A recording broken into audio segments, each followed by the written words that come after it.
Hello नमस्कार दिनेशकार मैं स्मृति आपलोक सकलोके स्वागतम जानाइছো मोर अन्य एटी भिडिओলৈ আজি आपलोকক आसलते मैं बरदिনৰ उपहार हिसापे विशेष এটা বাৰ্তা দিবলৈ বিচাৰিছো বাৰ্তা বুলি ক'লে ভুল হ'ব কিন্তু তথাপিও বাৰ্তা বুলি কৈছো আৰু আজি মই ভিডিওটো বনাইছো অলপ বেলেগ মোৰ ওচৰলে দুই তিনটা ফোন কল আহিলে আৰু ফোন কেটা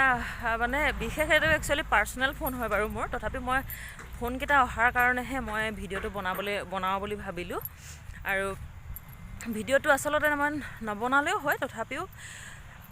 এটো কাৰণে বনালো অকল তেওঁলোকৰ ওচৰতে হোৱা নাই এনেকুৱাখিনি আজি প্ৰায় 80-90% মানুহৰ ওচৰতে হৈ আছে কিন্তু মানুহৰ সকলোৰে চিন্তাৰ ধাৰাটো বেলেগ চিন্তা চৰ্চা বেলেগ কিছুমানে প্ৰকাশ কৰি ভাল পায় কিছুমানে অপ্ৰকাশিতভাৱে থৈ দিয়ে কিছুমানে অকলে যুজি থাকে কিছুমানে ৰাজহুৱা কৰে তেনে ধৰণৰ সকলোৱে নিজৰ সমস্যাৰ লগত জড়িত হৈ আছে যিহেতু আৰু হে জড়িত হৈ থকাৰ কাৰণে বহুতে বহুত ধৰণে প্ৰকাশ কৰে বা তেনেকে মোলৈ হে তেনেকে আহিলে আসলতে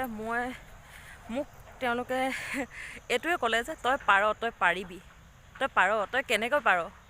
আসলতে হেতু কাৰণে তোক কৈ কিবা ভাল লাগে তই পাৰ তই কেনেকৈ মানি লও এই প্ৰশ্নবোৰ বা এই কথাবোৰ তই কেনেকৈ পাৰ তই মানি ল'ব পাৰ তই পাৰিছ মই নোৱাৰিছো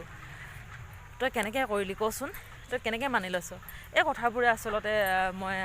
আপোনালোকৰ ওচৰলৈ লৈ আহিছো মইনো কেনেকৈ পাৰো বা মই কিয় পাৰো মই কেনেকৈ পাৰিছো মই হুকান পথাৰখন আপোনালোকক দেখাইছো তাৰ আগতে কৈ দিছো আৰু মই দোকানৰ পৰা ৰুমলৈ বুলি আহিছো আৰু ৰুমলৈ বুলি আহোতে ভাবিলো ভিডিওটো বনাও দোকানতে বনাইছো অলপ হুলস্থুল হ'ল হেতু কাৰণে মই এৰি দিলো নবনালো আৰু ঠাণ্ডা পৰিৱেশত অকমান নিৰ্জন ঠাই আৰু ভাবিলো এখিনিতে মই ভিডিওটো বনাও হেতু কাৰণে আৰু মই কেনেকৈ পাৰো মই হেতু আকৌ পুনৰ একেটা প্ৰসংগলৈ আহি বিচাৰিছো মই কেনেকৈ পাৰো আসলতে মানুহৰ জীৱনত দুখ আহে বা সকলোৰে লগত একেই হৈ আছে মই মানে এটো কেলে কৰিলো বা এটো কিয় হ'ল মই কি সুখী কৰিব পৰা নাই নেকি এনে ধৰণৰ বহুত কথা আৰু মানুহৰ জীৱনত থাকে সকলোৱে আসলতে এবাৰ পাই যোৱাৰ পিছত বুলি ক'ব লাগিব সংটোৱে হওক বা মৰমবোৰেই হওক বা লগবোৰেই হওক এবাৰ পাই যোৱাৰ পিছত আমনি লাগে চাগে আমনিয়ে বুলি কৈছো আৰু আমনি লাগে চাগে হেতু কাৰণে হয়তো নতুনত্ব বিচাৰে বা হৰে নতুনত্বক লৈ সকলোৱে বলিয়া হৈ আছে আৰু হেতু কাৰণে নিজৰ সংসাৰখন এৰি বেলেগ এখন সংসাৰৰ লগত মাজত সোমাই পৰে বা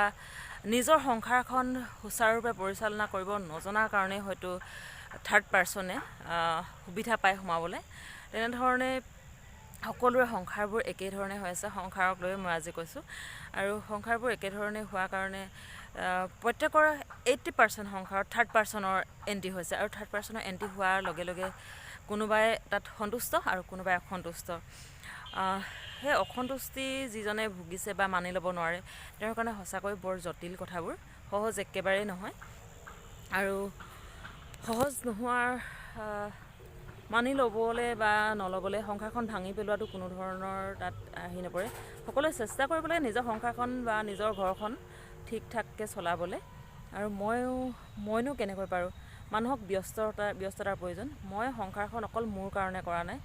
মই মানুহজনৰ লগত বিয়া হলো অকল আমি দুজনৰে সম্বন্ধ এটা গঢ়ি উঠা নাই মই ক'ব বিচৰা কথাটো হ'ল কি দুখন ঘৰৰ সম্বন্ধ দুখন সমাজৰ সম্বন্ধ দুটা পৰিয়ালৰ দুটা বংশৰ আমি মানে এনেকুৱা এটা বান্ধোনত বান্ধ খাই যাওঁ য'ত আমি সোমাবলৈ একেবাৰে সহজ ওলাই আহিবলৈ বহুত জটিল আৰু কিছুমানৰ কাৰণেতো তেনেই সহজ ওলাই আহিবলৈ কিন্তু মোৰ কাৰণে একেবাৰে সহজ নহয় মই অকল মোৰ মানুহজনৰ সৈতে বিয়া হোৱা নাই মই মোৰ মানুহজনৰ সৈতে বিয়া হোৱাৰ লগে লগে মোৰ দুখন ঘৰ হৈ গ'ল মোৰ মা দেউতাৰ কথা আহিলে মোৰ শাহুৰ কথা আহিলে মোৰ বংশ পৰিয়ালৰ কথা আহিলে তেনেধৰণে বহুত আৰু মৰম চেনেহ ভাল পোৱাবোৰ কোনোবাই যদি মোক ভাল নাইও কোৱা একো আপত্তি নাই কিন্তু মই যে ভাল পাওঁ মোৰ ভাল পোৱাবোৰ যে নিখুঁত মোৰ ভাল পোৱাবোৰ যে সঁচা আসলতে মই তাৰে প্ৰমাণ দিব বিচাৰো আৰু মোৰ মা বা দেউতা তেওঁলোকে মোক বহুত মৰমত বহুত সৰুৰ পৰা বহুত যত্নৰে ডাঙৰ কৰা তেওঁলোকৰ মৰমৰ চিন হিচাপে ভগৱানে মোক তেওঁলোকৰ জীৱনলৈ পঠিয়াইছিল আৰু তেওঁলোকৰ জীৱনলৈ অহাৰ পিছত মই কি হৈছো কি নহৈছো কেনেকৈ ডাঙৰ হৈছো কেনেকৈ খাইছো কিহত সুখ পাইছোঁ, কিহত দুখ পাইছোঁ, কেতিয়া কান্দিছোঁ, কেতিয়া হাঁহিছোঁ, মোৰ মা দেউতাতকৈ বেছি আন কোনেও নাজানে। হয়তো মই আজি মোৰ জ্বৰ এটা উঠিলে মাৰ বুকুখন ধকধকায়, দেউতাৰ বুকুখন ধকধকায়, যাৰ কাৰণে এতিয়া মোৰ যদি ইয়াত কিবা এটা হয়, তাৰ পৰা মাহঁতে হঠাতে ফোন কৰে, তোৰ কিবা হৈছে নেকি? আৰু মোৰ তেতিয়া চকু পানীবোৰ নোলাওঁ বুলি ক'লেও ওলাব খোজে। আচলতে সঁচা কথা ক'বলৈ গ'লে মায়ে প্ৰতিটো মুহূৰ্ততে সুধি থাকে, যদিও মাতকৈ যদি দেউতাই নুসুধিলোঁ এবাৰ যদি সুধি দিয়ে, জলি তোৰ ভালনে, তোৰ কিবা হৈছে নেকি? মোৰ সঁচাকৈ ক'বলৈ মানে এনেকুৱা হয় যে মই উত্তৰ দিব নোৱাৰোঁ, উত্তৰ নিদিলেও উপায় নাই, কিন্তু তাৰপিছতো চকু পানীবোৰ ওলাই আহে, যিহেতু দেউতাৰ সঁচাকৈ বহুত বেছি ভাল পাওঁ। আৰু এইটো বয়সত, এতিয়া দেউতাৰ সকাম নিকাম খোৱাৰ বয়স, এই বয়সত পাৰিলেতো চাকৰি তাকৰি লৈ দেউতাৰ মাক সুখ দিব লাগিছিল, কিন্তু দুৰ্ভাগ্যবশতঃ চাকৰিটো সকলোৰে জীৱনৰ সম্পদ বা সহজ নহয়, সকলোৰে কপালত নাই, আৰু সেই হিচাপে মোৰ কপালত নাই, ময়ো নাপালোঁ। আৰু নোপোৱাৰ পিছত মা দেউতাক দিবলগীয়া সুখখিনি দিব পৰা নাই। কিন্তু এই অকণমান সুখো মই বাৰু সহ্য কৰি পেলাই দিব নোৱাৰোঁ নে, য'ত মা দেউতাই সুখ পায়, মৰম পায় অকণমান, সমাজত কোনেও যাতে নকয় তোৰ ছোৱালীজনী গুচি আহিলে নেকি, তোৰ ছোৱালীজনী আমুক তামুক। আজি সকাম খোৱাৰ বয়স দেউতাৰ, সকাম খাবলৈ যেতিয়া সকামত বহিব, তেতিয়া দেউতাক 10জনে প্ৰশ্ন কৰিব, সেই প্ৰশ্নখিনি তাইক কোনখন মুখে দিব? আজি শহুৰে সকাম খাবলৈ যাব, বোৱাৰীজনী গ'লগৈ নেকি, বা বোৱাৰীজনী আমুকটো, মানে কি দেউতাই শহুৰ দেউতাই হ'লেও এতিয়া বয়স হৈছে, সকাম খোৱাৰ বয়স। এই বয়সত তেওঁলোকে যদি মোৰ প্ৰশ্নৰে, মোৰ নামেৰে থকা সৰকা হোৱাতকৈ মই অকণমান সহ্য কৰি দিওঁ, তেওঁলোকে যাতে সেই প্ৰশ্নবোৰৰ পৰা আঁতৰত থাকে। মোৰ মায়ে আজি ওলাই যায় দুজনী মানুহৰ লগত কেতিয়াবা, তেওঁ কয় আপোনাৰ ছোৱালীজনী গ'লগৈ নেকি, বা আপোনাৰ ছোৱালীজনী গুচি আহিলে নেকি, কিবা হৈছিলে নে, জোঁৱায়ে কিবা কৰে নেকি? মায়ে সেই প্ৰশ্নখিনি উত্তৰ দিবলৈ অপ্ৰস্তুত, বা কি বুলি ক'ব, তেওঁলোকৰ বুকুত অলৰেডি দুখ এটা আছেই, তাৰ উপৰি আকৌ যদি মই সেইটো এটা দুখ দিওঁ, বা মোৰ শাহু মায়ে ওলাই গ'ল, আপোনালোকৰ বোৱাৰীজনী গ'লগৈ নেকি, বা আপোনালোকৰ বোৱাৰীজনী কি আমুক তামুক কিবা সুধিয়ে দিয়ে, হাজাৰ প্ৰশ্ন। তাৰপিছত মই যদি সেইখিনি কৰোঁ, মোৰ শাহুমাজনীয়ে এনেই দুখীয়ে, আৰু যদি মই আৰু এইখিনি দুখ দিওঁ, তেতিয়াহ'লে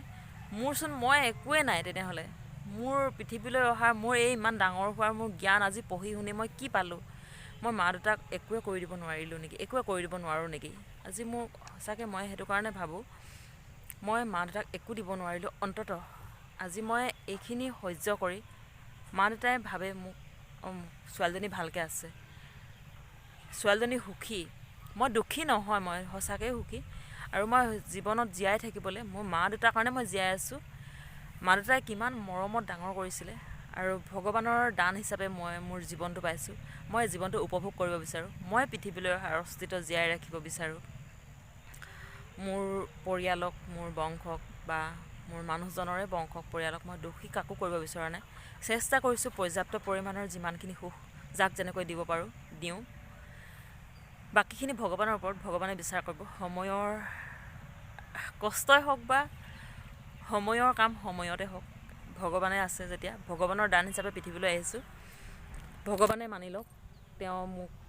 কেনেধৰণে ৰাখিব বিচাৰিছে, তেওঁ মোক কেনেধৰণে ৰাখিব বিচাৰে। মই চেষ্টা কৰিম, মই সহজ হ'বলৈ বা মই সহিবলৈ চেষ্টা কৰিছোঁ। আৰু আজি হাজাৰ সপোন ভাঙি থকা সৰকাৰ হোৱাৰ পিছত মই আজি সংযত হ'লোঁ বুলি কওঁ। মই সংযত হ'লোঁ। আজি মই নিজে দোকান এখন দি আছোঁ। আজি মই কান্দিবলৈ মোৰ সময় নাই, মই কান্দিব নোৱাৰোঁ। দোকানত কান্দিম, কাষ্টমাৰ আহে, ঘৰত কান্দো, মানুহজনে দেখে, মা ঘৰলৈ যাওঁ, মা ঘৰত কান্দিম, মা দেউতাই দুখ পাব, মই কান্দো ক'ত? মোৰ কান্দিবলৈ জেগা নাই। তাতোতকৈ বেছি মই কান্দিবই নোৱাৰোঁ, কাৰণ কেলৈ? মোৰ মা দেউতাই বহুত দুখ পাব। মই মা দেউতাক দুখ দি কোনো ধৰণৰ কাম কৰিব নিবিচাৰোঁ, যিহেতু মই মা দেউতাক বহুত ভাল পাওঁ। পৃথিৱীলৈ তেওঁলোকৰ মৰম হিচাপে আহিছোঁ, যাবগৈ বিচাৰোঁ ভগৱানৰ মৰম হিচাপে। আৰু সেইটো কাৰণে হাজাৰ সপোন ভাঙি টুকুৰা টুকুৰ হোৱাৰ পিছতো পুনৰ জীয়াই থকাৰ আশাৰে, পুনৰ জীয়াই থকাৰ সপোনেৰে ভগৱানক আশ্ৰয় হিচাপে লৈ জীৱন যুদ্ধত নামি পৰিছোঁ, সংগ্ৰাম কৰিছোঁ, কাম কৰিছোঁ, কষ্ট কৰিছোঁ, জীয়াই থাকিব খুজিছোঁ, নিজক পৃথিৱীলৈ যে আহিছোঁ তাৰ প্ৰতিষ্ঠা কৰিব বিচাৰিছোঁ। আৰু সেইটো কাৰণে মই পাৰিছোঁ, আৰু মই সকলোকে ক'ম সেইটো কাৰণে আপোনালোকেও পাৰিব। ধন্যবাদ।